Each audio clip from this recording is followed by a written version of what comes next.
Mesdames, Messieurs, bonsoir et bienvenue à tous. À la une de ce journal, la France mobilise des fonds pour la reconstruction et la stabilisation de l'extrême nord Cameroun. Jean-Yves Le Drian, en visite dans cette région, a donc annoncé le déblocage de 30 milliards de francs CFA comme contribution de son pays dans la guerre contre le terrorisme. La psychose s'est emparée des populations d'Ebonè dans le département du Mungo, quelques jours seulement après la violente agression du proviseur du lycée bilingue. Des individus lourdement armés ont cambriolé la mairie hier soir et sont repartis avec une somme de plus de 3 millions de francs CFA. Voilà pour le sommaire.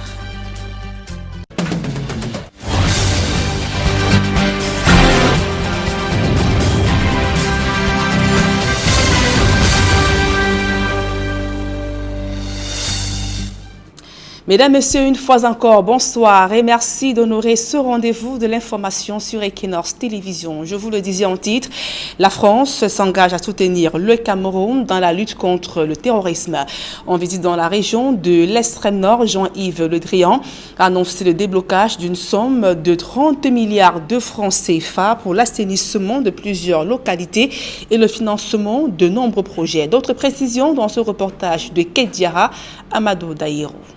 Visite du chef de la diplomatie française dans la région de l'extrême nord Cameroun. Jean-Yves Le Drian témoigne de la sollicitude de son pays aux populations victimes de Boko Haram et annonce un soutien financier de près de 30 milliards de francs CFA, soit 45 millions d'euros, pour booster le développement de la région et y lutter contre l'insécurité. Nous sommes à vos côtés dans la lutte contre le terrorisme. J'ai voulu aussi dire aux autorités locales combien cet engagement serait aussi un engagement financier, parce que j'ai annoncé 45 millions d'euros de soutien au développement de cette région. Les chiffres font froid dans le dos. En effet, selon Midi Awa Bakari, le gouverneur de la région, c'est au total 1300 attaques à main armée que l'extrême nord a enregistré en 5 ans. Attaques au cours desquelles plusieurs personnes ont trouvé la mort. Des personnes issues des familles installées dans la région, mais aussi des comités de vigilance engagés dans le front de la lutte contre ces terroristes. C'est donc fort de ce constat que le chef de la diplomatie française va inscrire cette aide au chapitre de la continuité. Cet engagement sera un engagement dans la durée, parce que ce combat qui est mené contre Boko Haram et contre l'ISWAP, c'est aussi le combat de la sécurité de la France. C'est à la fois la sécurité des populations ici et c'est le combat pour la sécurité de la France. Ces engagements ont été pris au cours d'une réunion de concertation entre les autorités de la région, les élus locaux, les chefs traditionnels des localités touchées et le ministre français. Au terme de la rencontre, le maire de Maroua Ier, Amadou Amidou, a offert aux diplomates quelques objets d'art qui font la fierté de la région et qui sont révélateurs du génie que possèdent les jeunes de Maroua, des jeunes aujourd'hui sans emploi du fait de la guerre contre Boko Haram. Et dans la région de l'Est Cameroun, malgré quelques incursions sporadiques des bandes armées, le ministre Paul Atangandi fait un diagnostic positif du climat sécuritaire dans cette région. Le patron de l'administration territoriale y a présidé une réunion de sécurité au lendemain du départ de la première vague de réfugiés centrafricains au Cameroun. D'autres précisions dans ce reportage de Guizogo Emmanuel Diop. Devant l'insécurité grandissante dans la région de l'Est et singulièrement dans son chef-lieu Bertois, une réunion sécuritaire vient d'examiner cette question. La situation sécuritaire est sous contrôle. Et puis depuis un certain temps, il y a beaucoup de touristes qui arrivent ici, beaucoup d'hommes d'affaires qui viennent investir. Ça veut dire c'est cette sérénité qu'il faut maintenir. Néanmoins, il est question de renforcer la lutte contre la criminalité. Il faut davantage renforcer la lutte contre la grande criminalité qui est en baisse. C'est ça déjà la très bonne nouvelle. Le travail qui a été fait par les autorités administratives et les FMO, on a régulé les activités des mototaxis, ce qui a réduit les enlèvements. Les mototaxis sont présentés comme devant faire l'objet d'une organisation plus efficiente. Il y a des conducteurs de moto-taxi également, c'est une activité qu'il faut un peu contrôler parce que normalement on doit immatriculer des moto-taxis, les conducteurs doivent avoir des chasubles numérotés, les chasubles d'identification. Donc comme ça facilite le travail des FMO, les forces de maintien de l'ordre. Mais le ministre de l'administration territoriale consent qu'il y a des problèmes récurrents comme les délestages. Il y a des problèmes de délestage qui reviennent tout le temps. Le courant électrique, tout le temps, ça ne fonctionne pas très bien. Il y a certaines routes qu'il faut réhabiliter ou construire. Donc c'est des doléances qui sont à la portée du gouvernement. Dans le registre électoral, l'accompagnement de l'ECAM est à l'ordre du jour pour les échéances électorales à venir. Il faudrait que l'administration accompagne l'ECAM parce qu'il peut y avoir des élections à tout moment. C'est le chef d'État qui détient le calendrier, mais je leur demande d'accompagner l'ECAM parce que le MINAT, c'est l'agent du gouvernement dans le processus électoral. Au total, la présence des hommes d'affaires en grand nombre et la fréquentation assidue des parcs par plusieurs touristes fait croire au ministre de l'administration territoriale que la sécurité est bien réelle à l'est du Cameroun. Bien loin des récits des populations qui font état de forfaits quotidiens des criminels de tout ordre. Et toujours dans ce registre sécurité, plusieurs jours après l'agression du proviseur du lycée bilingue d'Ebonè dans le département du Mungo, le sous-préfet de l'ONACO a tenu une réunion de crise avec les responsables d'établissements et enseignants pour les inviter à reprendre les cours. Cependant, ils ont imposé des conditions pour assurer leur sécurité. Pour l'heure, les cours ont partiellement repris. Le reportage de Jacques Moulon et de Gladys Sidi. L'agression du proviseur du lycée bilingue d'Ebonè met en lumière un problème bien plus grave encore. Dans cette localité, parents, élèves, corps enseignants évoquent une insécurité grandissante, mais aussi la consommation de stupéfiants qui a pris une ampleur considérable ces dernières années. La situation va de mal en pis. Ça fait de cela 3 ans successifs que ce genre de choses arrivent, mais cette fois-ci, la scène qui s'est passée cette année-ci a été très grave. Vraiment, nous avons pris une sécurité aussi bien de bonne. Nous sommes abandonnés. Je vous le dis bien, nous sommes abandonnés. Bonnet est abandonné. Aucun encadrement de proximité. Je me suis plaint ici au pied de l'arbre là. Il y a toujours, je déclare, je trouve les élèves bloqués là-bas. On leur dit, venez, on boit, on joue. On boit quoi? Le tramol. On boit quoi? On fait quoi? Mais,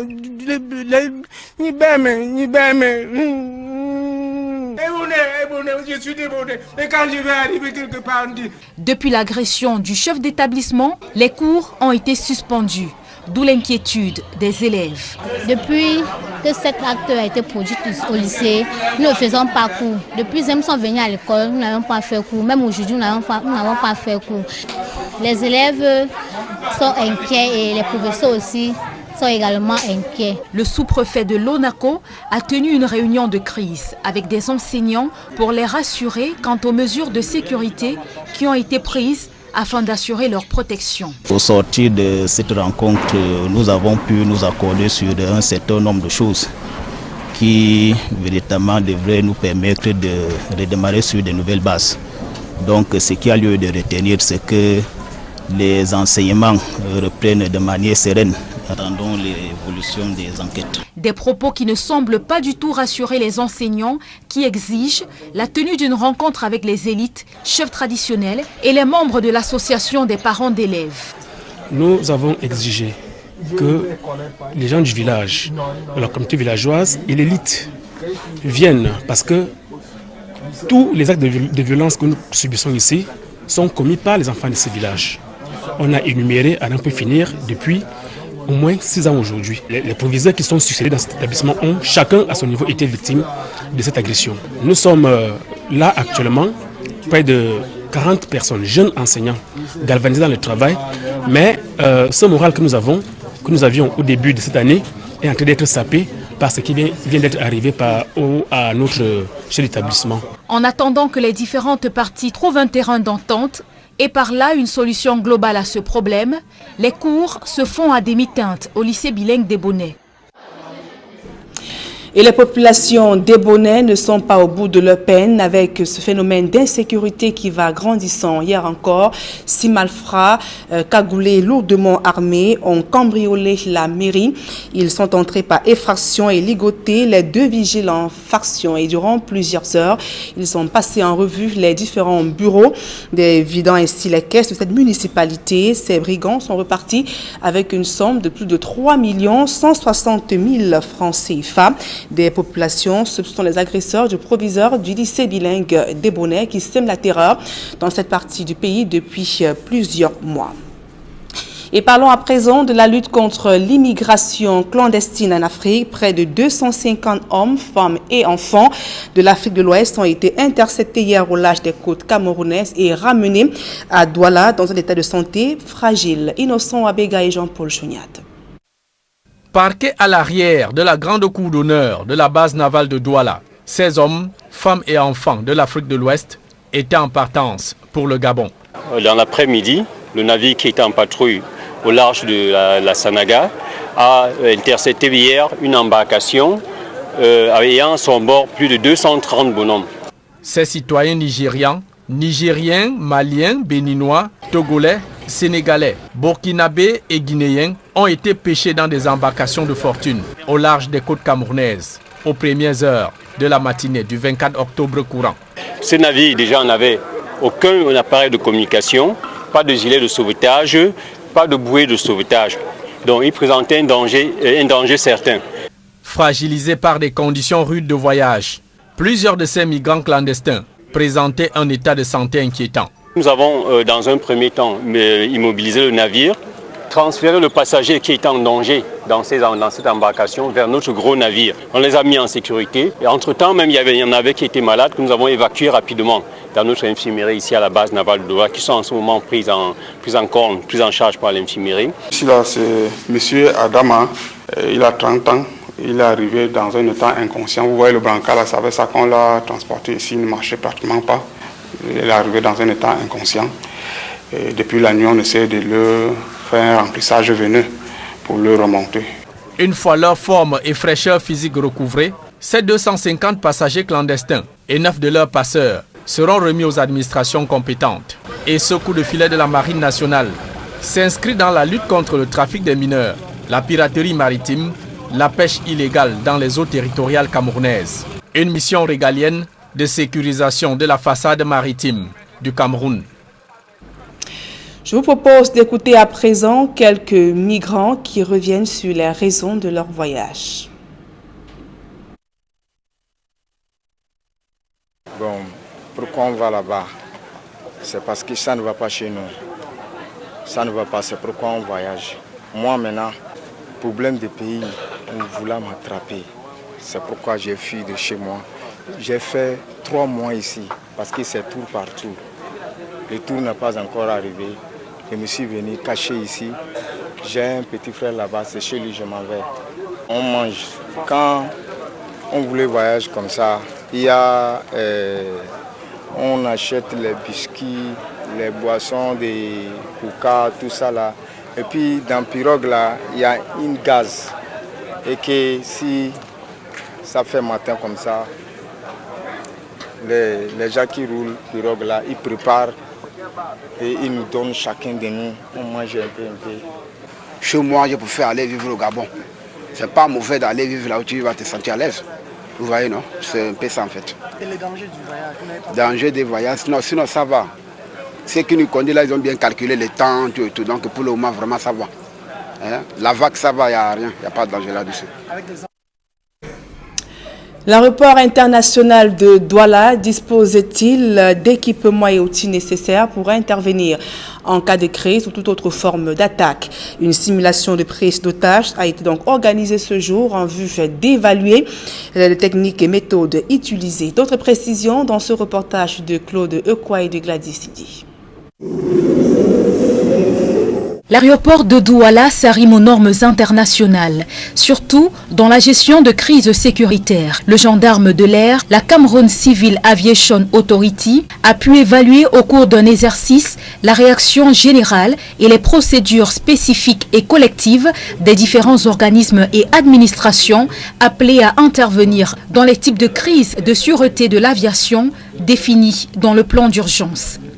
L'objectif atteint qui était de tester le plan d'urgence sectoriel des différents membres qui interviennent dans la sûreté de l'aviation et évaluer la capacité de riposte de ces derniers, ma foi, a été une réussite.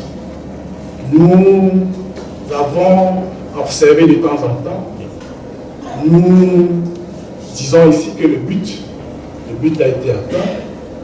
Le but de cette opération est beaucoup plus d'assurer la résolution heureuse, pertinente et sereine de cet incident avec un minimum d'impact sur les vies humaines et sur les biens. Et nous sommes certains que la multiplication de cet exercice pourra mieux former les différents acteurs de la chaîne de sûreté sur la place aéroportière. À travers l'exercice VORI 3, l'autorité aéronautique a aussi évalué la cohésion, la synergie, l'action concertée entre les services, les équipements en urgence et les infrastructures, afin de se préparer et de se prémunir contre les actes d'intervention illicite ou toute autre crise dans cet aéroport. Et la page politique de ce journal Elections Cameroun évalue les opérations d'inscription sur les listes électorales. L'organe vient de faire le point sur le processus afin de mieux préparer les échéances prévues en 2020 au Cameroun. Occasion également d'évoquer les difficultés rencontrées sur le terrain. Dallas Chana et Donald Brice, Kamgan. Dans la région du littoral, ils sont un peu plus d'1 million inscrits sur les listes électorales à la clôture le 31 août dernier. Le chiffre est encourageant, mais il faut ratisser plus large, admet Elections Cameroun. Les listes provisoires sont disponibles dans les antennes d'Elections Cameroun ainsi que sur l'Internet pour que les uns et les autres vérifient leurs inscriptions. Pour un meilleur score, une plus grande implication des formations politiques est attendue, mais Elections Cameroun ne bouderait pas un renforcement de ses moyens de déploiement sur le terrain. Cela demande beaucoup de moyens, des moyens humains, des moyens matériels, des moyens financiers. Donc nous sommes toujours demandeurs pour faire toujours mieux que ce que nous faisons actuellement. Avant les législatives et les municipales prévues l'an prochain, un toilettage du fichier électoral permettra d'éliminer les décédés et les condamnés afin d'obtenir les statistiques finales. Magazine de ce journal, l'activité de mototaxi a le vent en poupe à Saint-Mélima dans la région du sud Cameroun. Faute de mieux, de nombreux jeunes en ont fait le gagne-pain et c'est tant bien que mal de joindre les deux bouts et parmi eux des personnes bradées de diplômes et qualifications professionnelles qui n'ont pas pu jusqu'ici trouver un emploi décent, ceci à cause du chômage et du sous-emploi. Nos reporters Rodrigue Ngassi et Marcelin Gansop ont rencontré quelques-uns et voici le reportage. Un après-midi d'octobre, au lieu du carrefour en 2000 à Saint-Mélima. De part et d'autre du carrefour, des points de ramassage où sont stationnés des conducteurs de moto, communément appelés benskinners. Parmi eux, Francis Thiam et Olivier Mvandor, considérés comme des doyens dans ce qui est devenu leur métier, avec pour chacun au moins 12 ans d'expérience. On a eu à fréquenter, on a fait des formations, on a nos diplômes à la maison, on dépose les dossiers partout. On a qui pour nous confirmer, on appelle ça comment, pour nous recommander. On a personne, on est là pour nourrir nos familles. Il y a 4 enfants là, je suis là. Ils sont au collège. J'ai eu le bac C en 96. Au Cameroun, il a arrêté les concours. Finalement, il faut faire quoi? On se lance dans la moto parce que si déjà on a le pain quotidien, on peut s'occuper de la famille, malgré les tracasseries de la mairie et tout le reste. Joseph Mintiene est un peu plus jeune dans le métier. Il conduit la moto depuis 4 ans.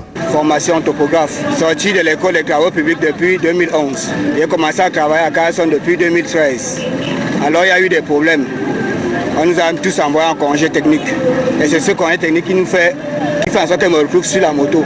Francis, Olivier et Joseph ont ceci de particulier qu'ils se sont retrouvés dans la moto, faute de mieux. Formés dans divers domaines, ils ont tenté plusieurs concours administratifs sans avoir la chance de figurer parmi les heureux élus. J'ai fait le concours de la police, ça n'a pas marché. J'ai fait le concours des postes, ça n'a pas marché. Et vu l'âge, finalement, j'ai dépassé la limite d'âge pour faire les concours. Je me suis donc retrouvé, c'est pour ça que je me retrouve sur la moto. Je suis certifié presque 7 certificats de qualification professionnelle à la maison. J'ai fait le port, la formation du port, je suis là. J'ai fait la prévention routière, je suis là. J'ai fait l'agriculture, je suis là. On dit qu'attendez, déposez les dossiers. On vient même avec l'histoire des projets, là on ne s'en sort pas. On crie les gens, il est dans telle famille, sort dans telle famille, là on valide ton projet. Les FNE viennent là, on dépose les dossiers, il n'y a rien. Il n'y a pas d'emploi, cherchez les emplois, c'est ça que nous on veut.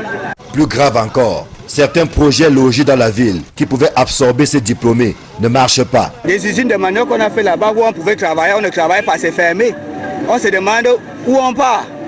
Un projet de route comme Samuel Madjoum, quand nous on est en train de travailler à Carson, qui est arrêté, on ne sait pas où ça bloque. Donc c'est justement ça, quand nous aussi on se plaint ici. Ils sont des centaines dans la ville de Saint-Mélima et ses environs qui ont pour bureau l'engin à 2 roues. C'est leur gagne-pain quotidien. Certainement pas l'idéal recherché, mais au moins les quelques bénéfices engrangés assurent la pitance quotidienne. On a des papiers à faire, peut-être des papiers des gilets à la mairie, l'assurance. On se bat, on peut payer peut-être le loyer et envoyer les enfants à l'école. Mais franchement, ce n'est pas bon parce que tu ne peux pas fréquenter et venir rester sur la moto. On ne s'en sort pas, ça c'est pour le chercher manger. Est-ce qu'on va vieillir sur les motos? Pour investir sur cette activité, on ne peut pas, on n'arrive pas à s'en sortir. Tu vas construire une maison avec la moto, en nourrissant ta femme et tes enfants. Mais ces jeunes ne désespèrent pas pour autant. Au cours de la réunion d'apaisement tenue au lendemain des tristes événements des 9 et 10 octobre 2019, les élites de la région du Sud, et précisément celles du département du Dja-et-Lobo, ont promis se pencher sur le sort des jeunes désœuvrés. Maintenant, ils ont pris des dispositions pour inscrire les noms des enfants dans la liste afin de trouver des concours pour ceux qui en ont l'âge et acheter les motos pour ceux qui n'en ont pas, afin qu'ils puissent faire un versement à la mairie pour ne plus commettre des gaffes comme le vandalisme et le vol, ainsi de suite. Mais il faut d'abord que les jeunes eux-mêmes essaient d'abord de s'organiser parce que c'est un problème de responsabilité. Mais on espère que peut-être cette fois-ci, peut-être ils vont tenir en compte ce qu'ils nous ont fait comme promesse. Ils peuvent quand même nous faire avoir peut-être des petits recrutements, bien des petits projets pour s'en sortir. En attendant, chacun se débrouille avec sa moto et c'est déjà mieux que d'errer en longueur de journée. Mais ont-ils seulement le choix dans un environnement où l'emploi est rare? Et de nombreux agents de l'État sont sans pension et cette irrégularité est due au non-reversement des primes et indemnités par certaines administrations.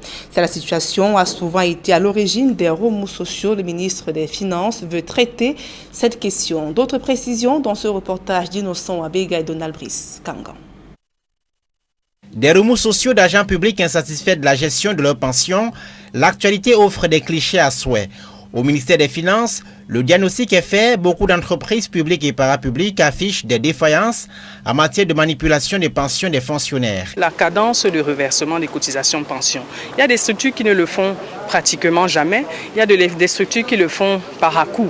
Il y a maintenant un problème au niveau de la détermination du montant de calcul, des montants qui ne sont pas souvent des montants attendus au niveau du ministère des Finances. Donc quand il y a une différence entre le montant attendu et ce qui devrait être reversé, vous comprenez bien qu'il y a aussi, ça peut causer quelques difficultés.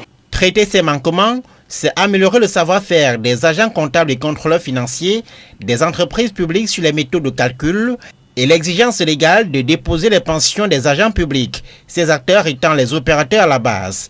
Le ministère des Finances, pour sa part, indique avoir mis sur pied une application permettant de rendre plus efficace le calcul des pensions des agents de l'État en détachement. La sensibilisation de ces deux acteurs majeurs sur non seulement les méthodes de calcul de ces reversements pour cotisation pension, mais également présenter une application qu'on appelle Angifod, qui est une application nationale qui est chargée de permettre de faciliter en tout cas le reversement, le calcul de ces montants. est suffisant pour tel mécontentement que le calcul erroné et le non-reversement des droits de pension créent à la fonction publique. Le MINFI veut croire que la formation des agents comptables et contrôleurs financiers est d'une plus-value décisive dans la gestion de ces pensions.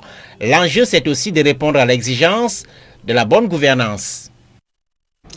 Et rendons-nous à présent dans le département du Noun, région de l'Ouest Cameroun, où les nouveaux sous-préfets de Massanga et de Fumbod, récemment nommés, ont été invités à être des véritables acteurs de développement afin d'assurer la sécurité des biens et des personnes dans leurs arrondissements respectifs. Ils ont officiellement pris le commandement. Michel Ngatchouf, Mama Soufone. Monsieur Mohamedou Bello Bamanga. Prenez le commandement.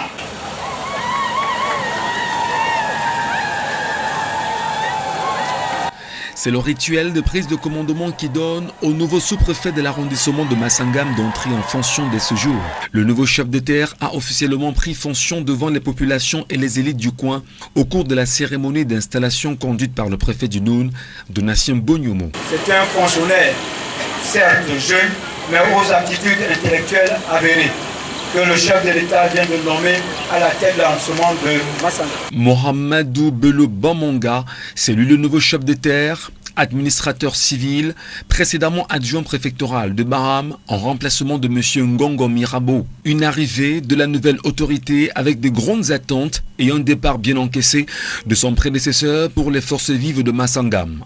Il a passé moins de temps que ses prédécesseurs, juste 2 ans, 4 mois. Et il a pu résoudre un certain nombre de problèmes qui étaient latents au niveau de Massangam. On voudrait seulement que le sous-préfet en train de copier le pas de son prédécesseur qui travaillait toujours avec le test et il était légaliste dans l'impartialité. Une installation au pas de course pour le préfet qui prendra la direction de Fumbot, quittant Massangam, enclavé et faire front avec la route. C'est finalement à la place de fête de l'arrondissement de Fumbot que le préfet présidera à l'installation d'un autre sous-préfet en la personne de M. Manu Digir, précédemment sous-préfet de l'arrondissement de Bangou en remplacement de M. Poulon Julien Aymar.